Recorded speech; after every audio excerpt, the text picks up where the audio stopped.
Welcome, my friends, to Peace, Love, and Bring It Back, the podcast that never ends, where we gather our clan and talk about the peace and love in our lives, the difficulties along the journey, and how we rise up from them.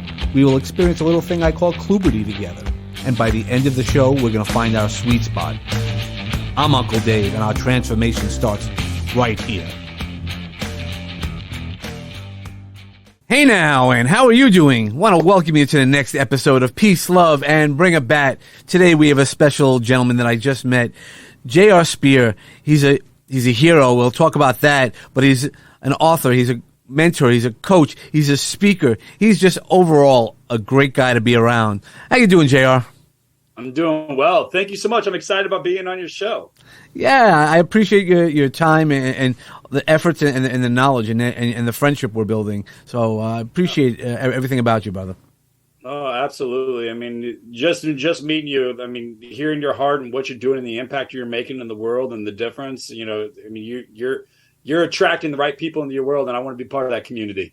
All right, back at you. You know, so just to let everybody know, JR does a whole bunch of things, but one of the things that really attracted, we connected at a speaker competition, and at the speaker competition, you start to get to know people better.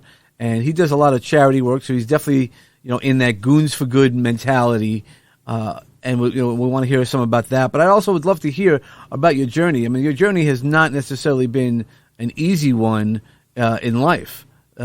Starting out in St. Louis, I mean, that can't be easy as a Met fan, but our journeys are, not the straight line. So why don't you share a little bit about your journey, if you don't mind, JR?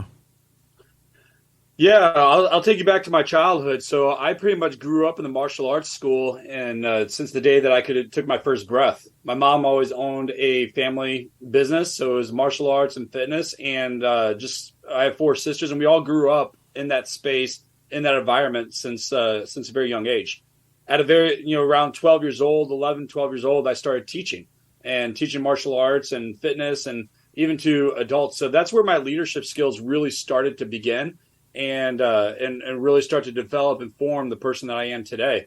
I was very blessed with many opportunities growing up, even in high school, to travel to a bunch of other schools to be able to teach, and whether it was for self-defense and awareness and things like that, and to other peers my age and different places. So that was a really cool experience to be able to do it.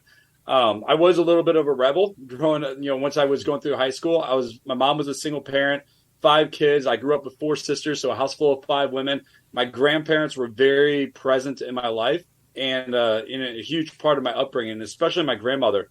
And there was one day that I decided, first off, I lost my license, I lost my job, and just getting in a lot of trouble with the law and stuff, and I needed to make some money. So I was like, okay, I don't have a job, I don't have a license anymore. How am I going to make some money? So I was like, okay, I need to go pawn some stuff. So I was just thinking about like the quick fix. How can I make just a few $100s to pay off some of these, some of these bonds that I had, whatever, with the court.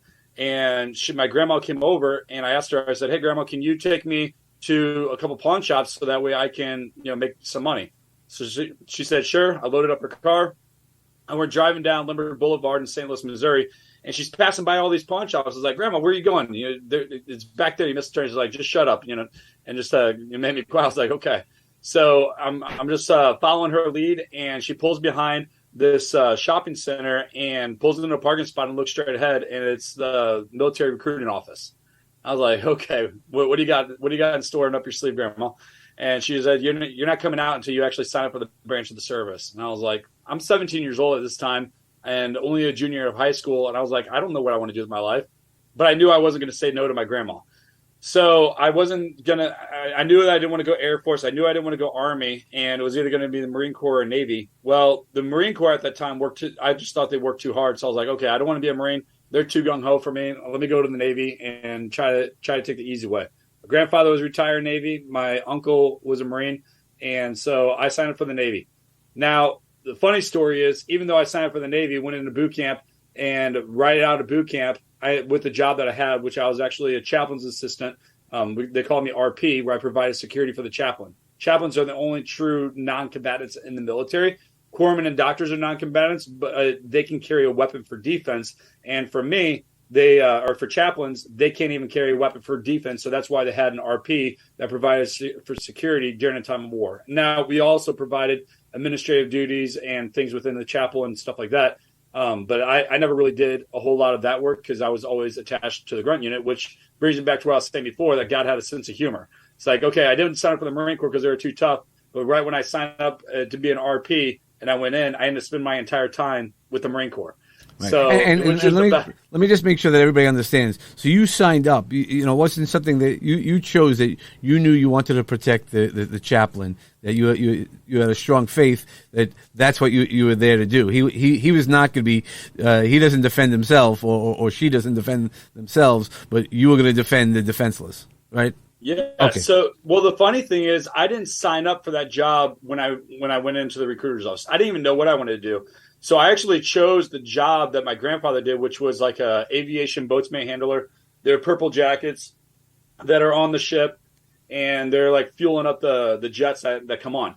And then I found out about the RP job while I was in boot camp. So I would go to chapel, and I would get to know who the RPs were and stuff like that, and get to know what the job entailed, and end up finding a way to be able to transition to that job during boot camp. So I didn't know I would be shipped off with the Marines. There was a big transition period in my life from the time that I signed up when I was 17 until I left for the military. You know, that's when I rededicated my life to Christ. That's when I started getting my act straight, and that's when I started making big shifts and pivots in my life. And I was like, oh man, this sounds really cool. I can, kind of be part of ministry in a way and be able to do something good. And then why not, provide security, which I grew up in the martial arts. So I was like, I know how to provide self-defense and martial arts and all these different things. So it just fit really well for me. And I was like, man, this sounds like a really cool opportunity. And I have to say that job, along with the corpsman, is like the two best jobs in the military. I mean, there's so much diversity of what we can do. I mean, as an RP, you can be with the Marines, you can be on the Navy side, you can be on a chapel, you can work on a ship. There's so many different opportunities that you can do with it if you want to make it a long time career. So I loved my job and what I did. It gave me, I had a lot of flexibility, more so the majority of the service members. And because I came and went whenever I wanted to, and got to make my own schedule, and didn't really have anyone hanging over me to tell me, where I needed to be. I mean, I kind of knew what my job was, and I did my job and did it well, but it was just a lot more flexibility in a lot of other service members, which is really cool. So you learned a lot of flexibility, but I'm still always amazed. I mean, even when you told this story, that you chose to that. So I guess when you rededicated your life to in your faith, that was a big pivot point in your life. That's a phoenix. What I'll call is a phoenix moment. Yeah. So how did that happen? Right. So from troubled teen to knowing that you want to rededicate yourself to faith, how'd that happen? Wow, not many people ask me that story, but so I was hanging around the wrong group of people. I was smoking a lot of dope and just doing dumb things and stuff like that. And then one day, my mom, she was going to church, and she invited me to the fall festival at our church in St. Louis. And it's kind of ironic, but I ended up going there, and they had like a huge carnival type deal with a bunch of games, and there were a bunch of youth kids my age, and I ended up meeting a girl. And so I met a girl there. There you go. And, that's always the problem. Yeah. well, so here's the funny story. I met this girl. I was like, man, she is really hot, and just really followed her along. She was introduced me to a bunch of people, and I was hanging out with her the entire night, and just had a really good time. And she invited me to church that Friday night, and I was like, okay, yeah, you're gonna be there, I'll be there. So I show up Friday night, and she wasn't there. So I was like, where the heck is she? But she introduced me to all these other people, so I just started like hanging out with these other group of friends and things like that. And nothing really came from me and her, but other than being good friends for this couple of years till I left for the military.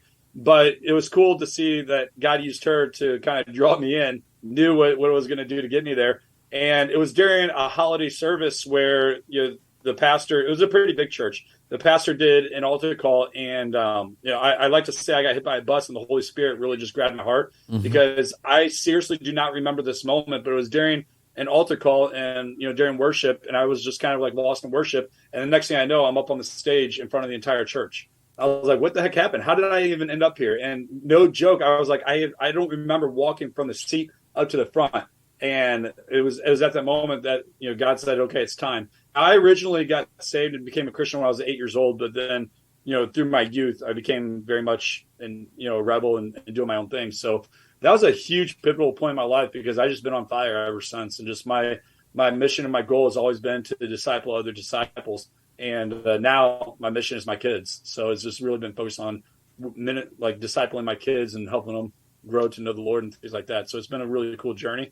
But even so in the military, I really believe that I'm only here to share my story and the things I went through, even while I was in Iraq, because of my faith in what God has planned for my life even today. And, there was definitely some pivotal points in my life and in the military that changed the outcome of where I'm at today. And you heard one of the stories, and if it's cool, you want me to you can definitely share it. Yeah, just wanted to start to get where your pivot points are, your Phoenix moments, because obviously that's a powerful one. So if you'd share that with the audience, I'd appreciate that. Yeah, so that was a huge moment where it changed my faith, and it's kind of crazy because when I went through the time of, okay, here I'm a rebel, here I'm signed up for the military, don't even know what I want to do with my life, don't even know what the future looks like. And, through that period where I was in the DEP program, which is delayed entry program when you sign up for the military and before you go in and you go through a bunch of training, is when I rededicated my life to Christ. And my life completely changed from that time when I signed up and then when I actually went in the military. And my life literally just did a 180, 360 turn at that moment when I made that decision to follow Christ. And went in the military, and boot camp was, some people say it was pretty bad experience, and I just found it very it was like camp for me, because I grew up in the martial arts in a very disciplined environment, doing push-ups, getting yelled at, and physical activity. That part was not a challenge for me whatsoever. And I remember that it's a funny story, but I remember a time when we're a few weeks into boot camp, and I stood in front of my entire company and went up to my drill instructor. Call them RDCs, and went up to my drill instructor and I was like, hey, this is not what I was expecting when I signed up for the Navy. Is there a chance that I can switch and transfer over to the Marine Corps? And he just looked at me and looked down and gave me this evil look. He's this really tall, mean, bald guy, and and just kind of a terrifying guy. But I wasn't really scared of him, and he just looked down at me, didn't say a word, and just turned and walked away because he was like, did this guy just really say that?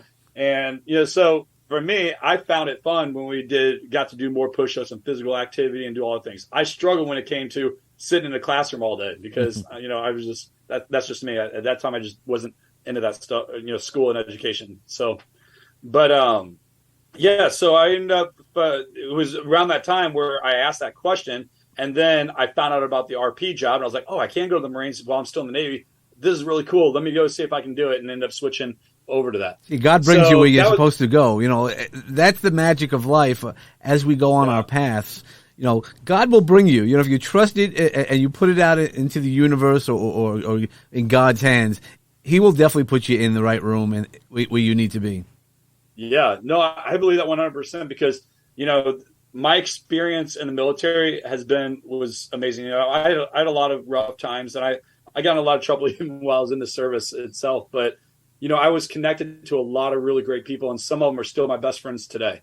And, that's a brotherhood, almost like people say in the fraternity in college, but in the Marine Corps, you find your brothers and your family inside of there, and they stick with you and stay with you for life. So that was a really cool experience. I don't think I would have done well in the Navy. So even though I was in the Navy, I was attached to the Marine Corps, and I felt like I was one of them and part of them, and they just really took me in as one of their own. And I had to earn it, though. I had to earn their respect. I had to earn the right to be able to have them call me their own, but I worked hard for that. I made sure that I was always physically fit. I made sure that I was out there doing the hikes and the runs and all the training that they did all the time. I would make sure I was there with them, so that way they knew that I was serious about my job and that if they needed something, they can call on me. And that's a big piece of my mission, what I wanted to focus on, because part of the chaplain corps is about ministry of presence. It's about providing that moral support and for being there for the Marines and sailors, especially during time of need. So if someone gets injured or whatnot, we're that smiling face or that comfort or that hope that you're out there. And so that's something that I really enjoyed. But in 2006 and 2007, I deployed to Iraq with 2nd Battalion, 4th Marines, and was deployed with the 15th MU, which is the Marine Expeditionary Unit, out of Camp Pendleton, California. So We took a fleet of ships overseas to Iraq, landed in Kuwait, and then took C-17s over to Iraq. And it was definitely eye-awakening moment, but it's almost like playing on a sports team where you're training all season long and now you're going up to game day. And so that's kind of was like for me. I was like, okay, all the training that I did was to prepare me for this moment, to prepare me for this time, and I had no clue what to expect. I mean, you just never know what's going to happen, when, where, or how, or you just kind of go through the motions. But all the training that you do was there to prepare you for times of chaos, times of getting ambushed, times of when something may happen that we learn to react without thinking. And that only comes through constant training. So, no different than life, no different than business. We've got to constantly do our training, put in the reps, and earn our stripes. So that way, when we are in a time of chaos, we're able to respond without thinking. Which brings me to a point.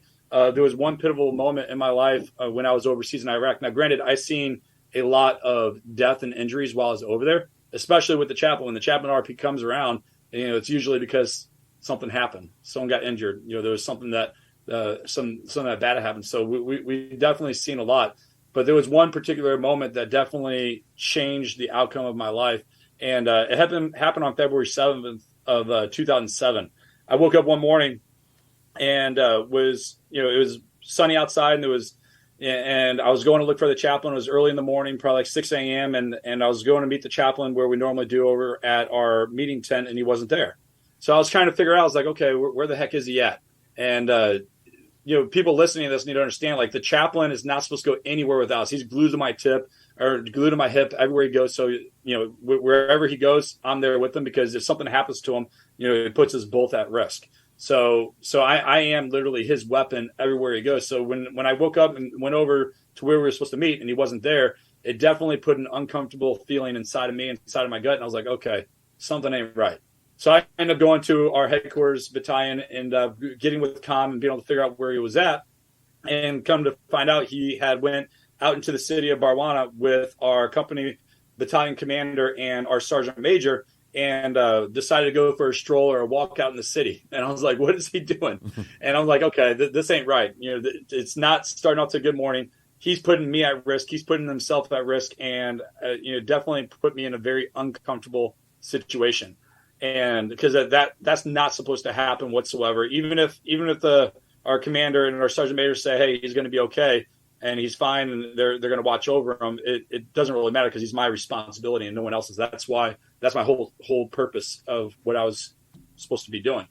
So I ended up finding where he was at, and then so I called Comm and I was like, okay, where can we meet at? Found a walking checkpoint down in the middle of the city by the river, and then I found a convoy that was going to go down there and provide supply to the Marines that are down there at the FOB, which a FOB, if those listeners, stands for Forward Operating Base. So, and where we were going to meet was a walking checkpoint where we searched everyone walking in and out of the city.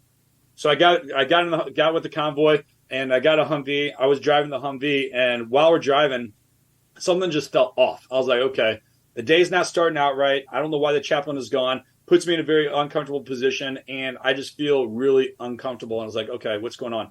Every time I got behind a Humvee, I always prayed Psalm 91. I memorized the verse and the entire thing, and I just always spoke it over me. And those listeners out there that don't know what Psalm 91 is, it's a verse inside of the Bible, and there's one particular part that says, 1,000 at your side may fall and 10,000 at your right hand, but it shall not come near. You shall not be touched. So that's pretty much depending on what version that you read. That's a big part of it. So I knew that I was praying words of protection over me every time I got in there. And I was more terrified every time I got behind on V, because you never know if you're going to hit an IED or if something was going to go on. So it was always kind of a little scary when you got behind that wheel. So I got in the convoy, and we're heading down towards this checkpoint, and we get there and the chaplain's not there yet. So I'm hanging out with another Marine in the center walkway where people that are walking in and walking out of the city, and talking to another Marine. His name's David Emery at the time, and just kind of, having fun with the locals, talking to them as they're walking by, being a smiling face, and waiting for the chaplain to get there.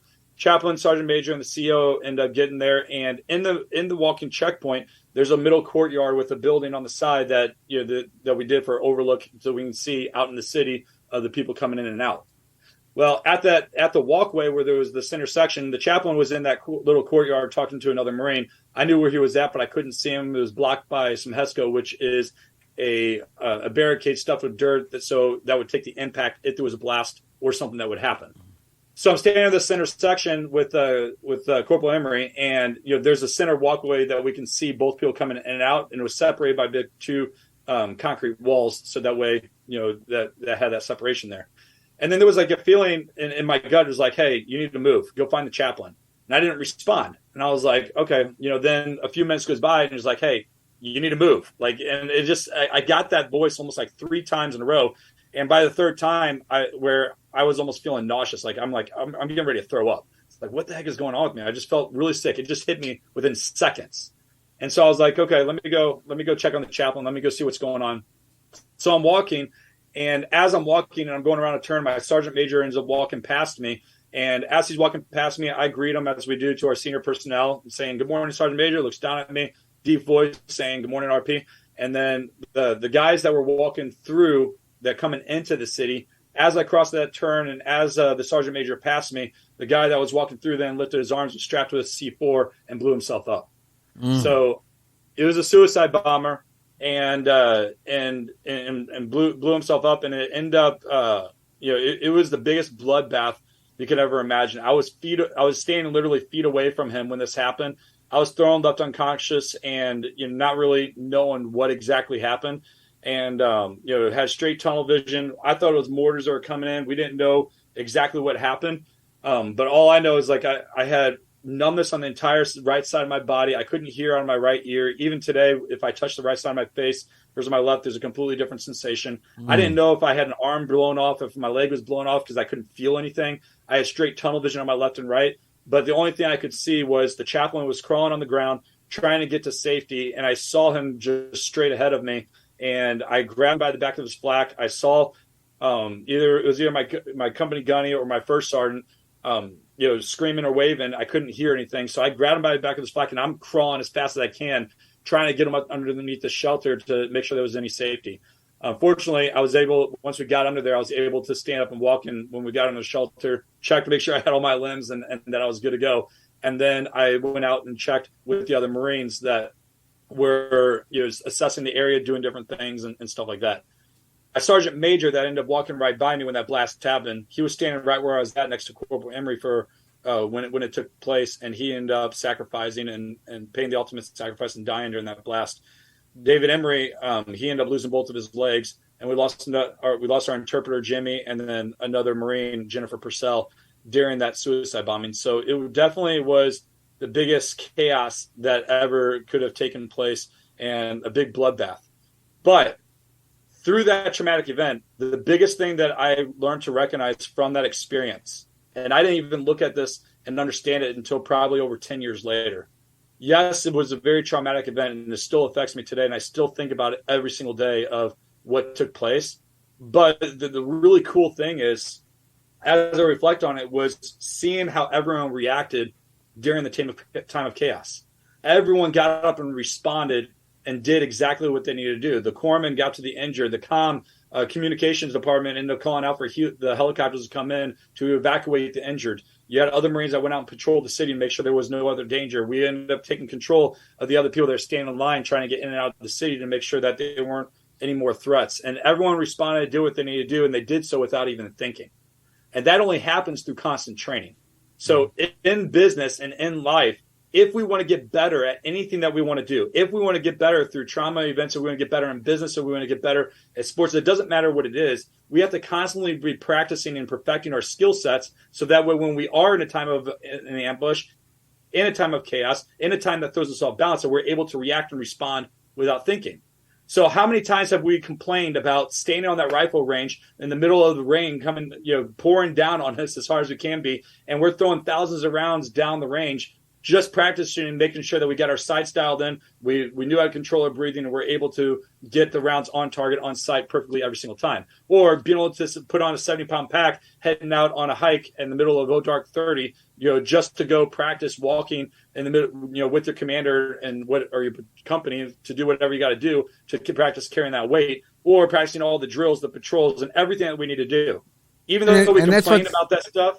Yeah, go ahead, man. Yeah, no, I just want to, and that's what's taught you to where you're at now, to be in successful in business, about leadership and organization, and all these things is you learned not only through that experience, many different things, but one of the things that you learned that I'd love to hear more about is not only about your leadership. Obviously, you knew that, after you checked yourself, you went to go look for where the chaplain is. And, that's huge, right? Most people would be like, oh, I'm going to haul ass, the other way. You went to do your job. You knew what your job was. And then you've used it to create a bunch of processes to be successful in business. Why don't you explain to us a little bit about that? Yeah. So within my company, I teach something called your ICE method. And excuse me. So it stands for first identifying your threats. And when you're in business, or when you're creating a plan, or when you're trying to identify different things to know exactly how to help solve problems, you need to identify what is the threats. Well, for us, the threats in the military could be learning to come against an IED, learning to come against suicide bombers, learning to come against like any type of dangers, but we train and practice for all those different problems that we would come against. In business, we need to identify the different threats as well. So what are the problems that you're going to come against inside a business? Let's take it from the business owner standpoint. The business owner needs to identify the different threats that may come their way, which could be something like COVID, a pandemic. Were you prepared for when that happens so you're able to still continue business even during a pandemic? Or an employee quits, or you have a client that quits that you were depending on that income. It could be a wide range of things. What if you get sick, or your kids get sick, and you're not able to show up for work? Are you prepared for those different times and chaos? The other thing from your client's standpoint, when you're identifying different threats, what are the problems that they might come against? You need to know the problems that you are solving for your clients as well, so that way you are prepared to be able to serve them and help them and achieve the big promise that you gave them when they joined your program. So the first thing is identify the threats. Once you identify the threats, the second method within our ICE program is creating that plan.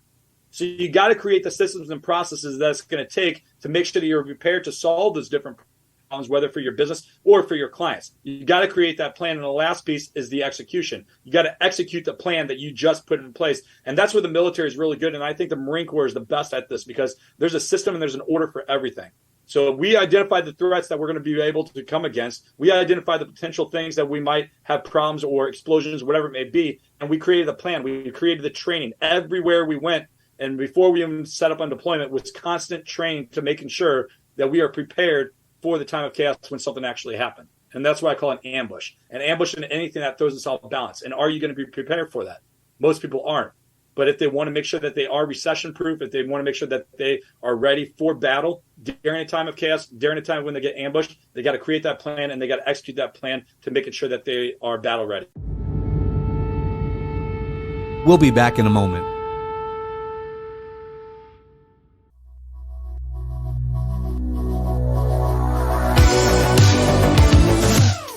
Hi there, I'm Lainey. And I'm Estella. And we're interrupting this podcast because we have a question for this audience. Do you or someone you know live with a disability or a chronic condition? If yes, you're not alone. 1 in 5 people in the U.S. do. We're the hosts of the Embrace It podcast, where we share tips, tools, and inspiration for everyday living with all types of disabilities. Our interviews with badass disability advocates will boost your confidence in all areas of life, including travel, fashion, relationships, career, and more. So walk or roll on over to your favorite podcast player and subscribe to Embrace It with Lainey and Estella.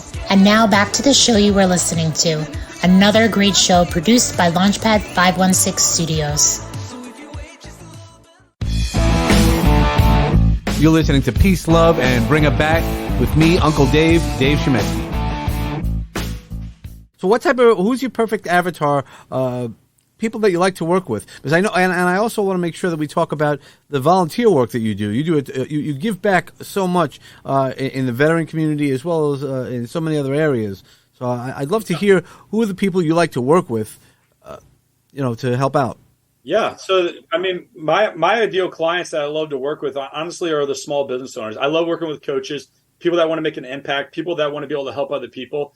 And I really identified that when I had my fitness business. So after I started my martial arts school, and I sold that after a few years, I launched that shortly after I came back from Iraq, and I started a boot camp business. It was called PowerFit Boot Camp. I was all over St. Louis, Illinois, South Carolina, and North Carolina.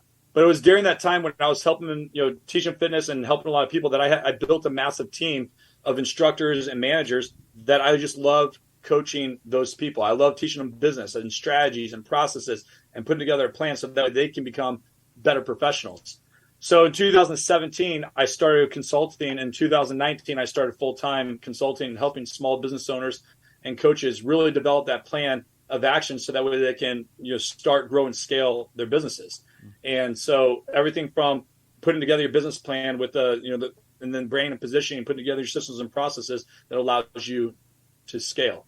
And that's kind of the formula that we do. But anyone that's a small business owner, ideally coaches, fitness coaches, business coaches, life coaches, and those people that are looking to make an impact and a difference, that's my ideal client. When it comes to my charity work, I do a lot in the veteran community, especially here locally. There's an organization called Veterans Growing America. And the founder of it, his name's Donnell Johns, and he is a retired sergeant major in the Army, and definitely gotten close to him and really been helping him greatly with a lot of different things that he's doing. And he focuses on 3 key areas, which is going to be for veterans in business, employment, and education, and helping them be able to get their feet off the ground, connecting them together, networking with each other, and just really being there for each other. And just like in the Marine Corps, we always say, like, we never leave a man behind, and we always look out for each other. So that's something that I love about his organization. He is not yet a 501c nonprofit. He's been in business for a long time, but his 501c will be launched by the end of this month, because I told him, I was like, you need to turn this into a 501c. So he did that. It should be live by the end of this month. But I've really been helping him, kind of with his organization, what he's doing, and just the networking and bringing other veterans together to really support them. And that's been truly an honor, because, like I say, I just want to give back and to be able to help the veterans, our community, because we have the commonality and kind of can help each other go through with what we went through. Well, that's the part. I'm not a veteran. My dad was a veteran, and both my grandfathers were. But I've always given back to the veteran community. That's what I always find in the veteran community. Nobody goes, "Oh, I need help." Not only because men generally don't do it, but in the veteran community, you don't even generally hear the stories, and it's, you got to figure out. And that's why trying to connect you with my friend who, Richard Kaufman, who you knew, which I was really glad, because, it's this whole, we're in the same area. You guys are veterans, and I know he has a special, as you know, he has a special, and he's been on the show to talk about veteran stuff. And that's what we have to do, is not only just say thank you for doing your service, which we always say thank you for doing your service, because, it's really on your shoulders that we all live our lives. It's a tradition that we have in our country, is those who have given, luckily that blank check wasn't written, but as you shared in the story, sometimes that blank check is given. I had a cousin who paid the ultimate sacrifice in Afghanistan. And, that's really, you just never know, but how you can apply it to everything else. There's so many different ways to do that. And I love that you give it back. And there are veterans across America. And we'll put that in the show links as well, just as an opportunity. So, yeah, I appreciate that. And I'm sorry to hear about your cousin. Oh, thank you. So where I want to go with all this is, all this leadership has really got you, and to help coaches and people. Where do you see yourself going forward? You keep growing, and anybody who knows, and you speak pretty quickly, I speak pretty quickly. Where are you going with all this? Where do you see yourself? I mean, you've obviously created a lot of different paths. Do you see yourself going in a way? I mean, we met at a speaker competition. Do you plan on doing more speaking competitions, or just speaking, using that as networking? It took me more than 10 years to really start sharing my story and to make an impact to help other people. And so I really feel like God has me on this earth to make an impact and to make a big difference in the community, whether it's going to be for other veterans or just small business owners as a whole. And so something that I'm really passionate about is getting out there and speaking and leading workshops. Workshops is kind of like what I love to do, because I love to teach. I love teaching systems and processes and just really giving the formula of going from A to Z for people. And that's where I really thrive. I thrive in that environment of a room and just getting feedback back and forth and helping solve problems. So that's something that I've really been launching and doing since last year of 2021 is getting out there and traveling and doing a bunch of workshops. But for long term, I'm doing a lot of consulting and coaching and really helping bring to life their people's programs and their services and what they want to do. And, they may not know how to get it off the ground. And that's kind of where a strength of mine that I've been really good at. But I'm in the process of launching a couple books that will hopefully be out before the end of this year that I'm committed to getting done. One of them is going to be a compilation book with telling veteran stories. So I'm working with Dr. Smiley, Ken Rochon on that one. Yep. So he's absolutely phenomenal. Me and him has gotten really close recently and been working on a few different projects. So that's something I'm in the process of working on, doing the public speaking. But something I didn't really talk about it much, but something I'm getting ready to launch soon. It's kind of been in the works for over a year, is a new business. It's going to be called Business Leaders Network. And the whole goal is to connect other business entrepreneurs and leaders together. And it's going to focus on three key things: education, networking, and connection. And so that's going to be something that we're going to be launching, soft launching sometime this month or next month, and then official launch October 1st. And when I go to St. Louis and do a workshop, because we've been focusing on building a community out there the past year. And that's kind of why I started working towards to doing this type of thing. And I go out there frequently, probably every quarter, to do a workshop.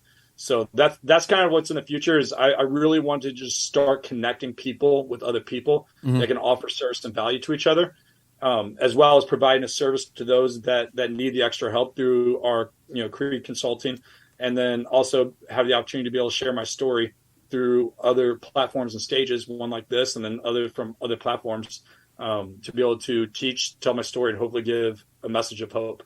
Yeah, you definitely have a message of hope. I mean, from somebody who was in trouble as a teen and then found faith, and then obviously your military career has brought you stories.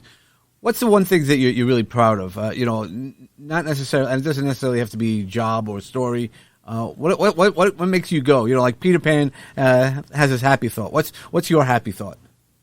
It's my kids, because if it wasn't for my three kids, I have my oldest at this time, he's 6. His name's Jameson. My middle son, Rowan, he's 4. And my baby girl, she'll be 2 in October. And if it wasn't for them, they are my true purpose in my life. And that gives me the fire to show up to do what I do every morning. So I know that if I get up and I'm doing what I'm doing, it's there to provide for them and to disciple them and to lead them to what I feel God has called me to do. That's awesome. Now, so usually we try to keep the episodes to about a half an hour. What's the one seed you'd love to plant, or what's the one piece of knowledge that you'd love to leave with us today? Yeah. So when I created my business, Creed Consulting, I was very strategic about the name of what I picked and what I created, calling Creed. So coming from the military and even in the martial arts, I love acronyms. I love core values and I love ethos, and something, because it gives us something to look forward to, but it also gives us something of value and accountability to what we believe. And so when I created Creed Consulting, it stands for commitment, resilience, excellence, execution, and discipline. Now, before I go into the one statement, I want people to understand the one thing that's keeping people from reaching the success, the very first thing is commitment. People give up too easy. They're standing on that cliff and they're so close toward that gold mine that they end up quitting and jumping off the cliff before they even reach it. So commitment is one of the very first things, or we're not fully committed to the process of what we want to achieve. So what is that big promise? What is that mission? What is that goal that we want to achieve? And most people aren't fully committed to it, which is okay because we got other obligations in our life. But usually people are not seeing the level of success that they want to do because they're not 100% committed. They're not willing to give the sacrifice and be able to do the things that it takes to get to where they want to go.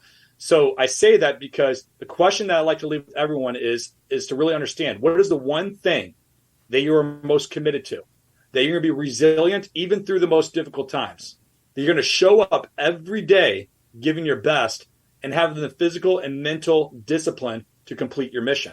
So what is your creed? Which ultimately, what is your mission? What is your goal? And what are you willing to sacrifice to give all to making sure that you complete that mission? So that's one thing that I want people to resonate with. That's awesome, because that's really it. That's why when I talk about this podcast, we could talk about peace and love all you want, but it's that perspiration. When I say it's part spiritual, part motivational, but it's perspirational. If you don't do the work, it's like what you said, Creed, that commitment.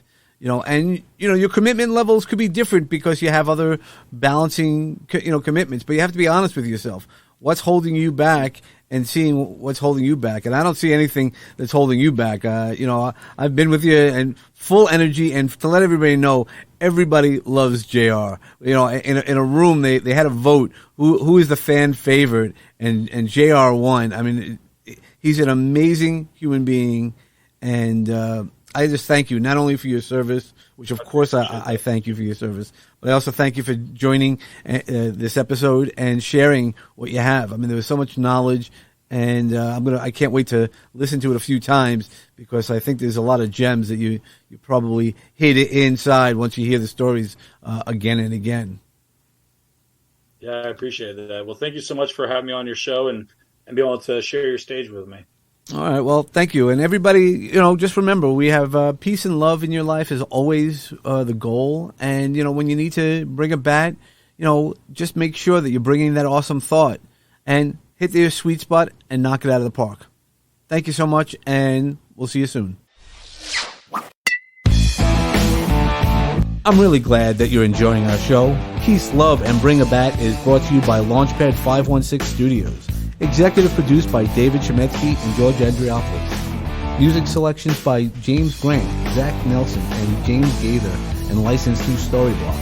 Sound effects and sponsorship music licensed through Epidemic Sound. Peace, Love, and Bring a Bat is hosted with Podbean. Subscribe to our show wherever podcasts are available. And don't forget to leave us a 5-star review on Apple Podcasts and share with all of your friends. Follow us on Facebook at Peace, Love, and Bring a Bat. Follow me, Uncle Dave Chemetsky, on Facebook, Instagram, LinkedIn, and Clubhouse. You can find all those links and more info at davidchemetsky.com. For show ideas, feedback, guest inquiries, or just a chat, reach out to me at peacelovebringabat@gmail.com. For sponsorship and media inquiries, reach out to peacelovebringabat@lp516.com. Make sure to follow all the great podcasts produced by Launchpad 516 Studios. Today's journey has come to a close, my friends. I hope the seeds of peace and love continue to grow for each one of you. Remember that peace and love surrounds you and will assist you to rise again. But don't forget to bring it back for what you believe in. Namaste.